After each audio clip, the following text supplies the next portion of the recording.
बरसात करके इतना बड़ा बाढ़ आ गई है सर कि उधर लगता है कि खेत नहीं, अब वहाँ पे नदियाँ बह रही हैं, उसका सारी फसल खराब हो गई।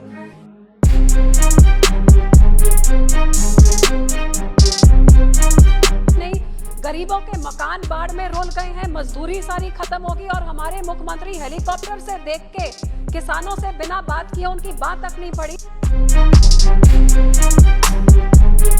सरकार से अपील करती हूँ कि केंद्र इस बारी किसानों की बात पड़े। और श्रीमती हरसिमरत कौर बादल जी। शुक्रिया सर, मेरे क्षेत्र में पिछले कुछ समय से किसानों के ऊपर बहुत बड़ी तकलीफ मुसीबत आई हुई है सर। आप जानते हैं कि कुछ समय पिछले क्रॉप में जब वीट था तो मार्च के महीने में इतनी गर्मी आ गई कि उसका ग्रेन सुकड़ गया, उसकी आउटपुट कम हुई और जब उसको एक्सपोर्ट करके 2 पैसे मिलने थे तो सरकार ने बैन लगा दी।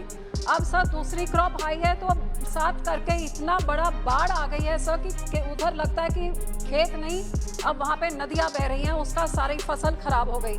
इससे पहले सर अब नरमा जो कॉटन क्रॉप है, लगातार 3 साल उसमें बीमारी लग रही है, कभी सुंडी कभी सफ़ेद मच्छर, और इस करके किसानों को पली पलाई फसल को उनको अपरूट करना पड़ रहा है। सर इस बार हमारी सरकार ने, मुख्यमंत्री ने सारे किसानों को कहा कि आप मूंगी की फसल आप बीजिए और आपको 7,225 का आपको MSP में सरकार खरीद करेगी।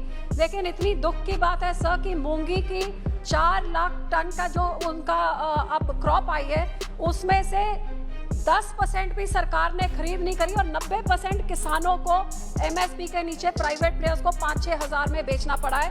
और सर एक तरफ से बाढ़, एक तरफ से बीमारी, एक तरफ से MSP नहीं, गरीबों के मकान बाढ़ में रोल गए हैं, मजदूरी सारी खत्म होगी और हमारे मुख्यमंत्री हेलीकॉप्टर से देख के किसानों से बिना बात किए उनकी बात तक नहीं पड़ी। अब उनके घरों में मच्छर पैदा हो रहा है, बीमारी फैल रही है और यहाँ पे हमारे मेंबर ऑफ पार्लियामेंट, हमारे प्रेसिडेंट सुखबीर सिंह बादल, वो जाके मदद हम लोग कर रहे हैं लेकिन हमारी सरकार कुछ नहीं कर रही। आपके माध्यम से मैं सरकार से अपील करती हूँ कि केंद्र इस बारी किसानों की बात पड़े और ये किसान जो देश का पेट पालने का सबसे बड़ा योगदान डालता है, आप पंजाब के किसानों को कोई बहुत बहुत धन्यवाद।